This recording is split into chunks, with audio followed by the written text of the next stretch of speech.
Milk Tea Kakigori is Japanese shaved ice with milk tea syrup topped with soft and sweet whipped cream. Rich tea flavor, fluffy whipped cream, and delicate shaved ice are so refreshing and satisfying.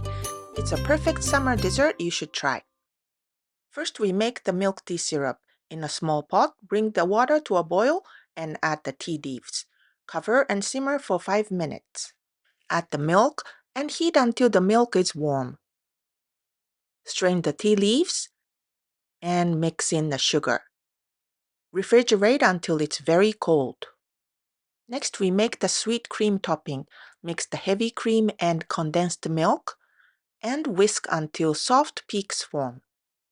Like that. When you are ready to eat, make the shaved ice using a shaved ice maker. Pour the milk tea syrup over the shaved ice and top with the sweet cream. This is not overly sweet, but you can adjust the sweetness to your liking.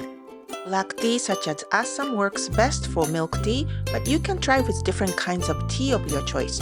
Enjoy! 美味しい。美味しいね。